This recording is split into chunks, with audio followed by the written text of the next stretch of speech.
دیدیلمه گویم طبیبم و هر جا قسمتم باشد نصیبم بگویم داد به داده غریبی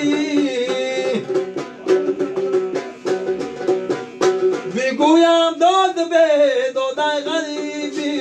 غریبی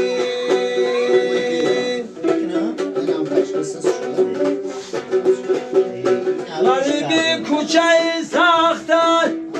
من سرگشته میگردم رضاکی اخشلی باشده با مرگ خده رضا گشتم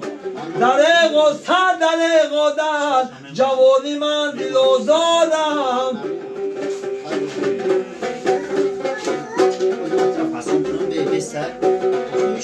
غریبی کوی سخته برادر گپی سختی کسی مانند خنجر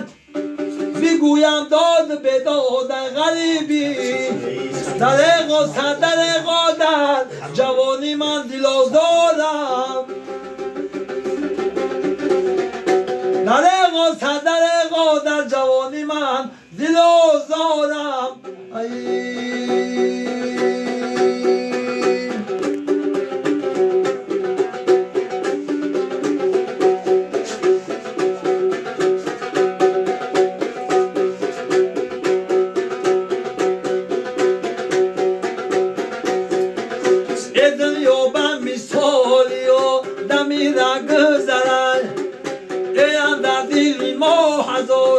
فکر دیگرن گفتم بیرم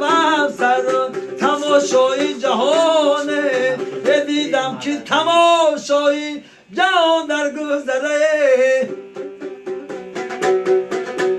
دیدم که تماشای جهان در گذره در این عالم همه در آشنایم غریب به کس به آشنایم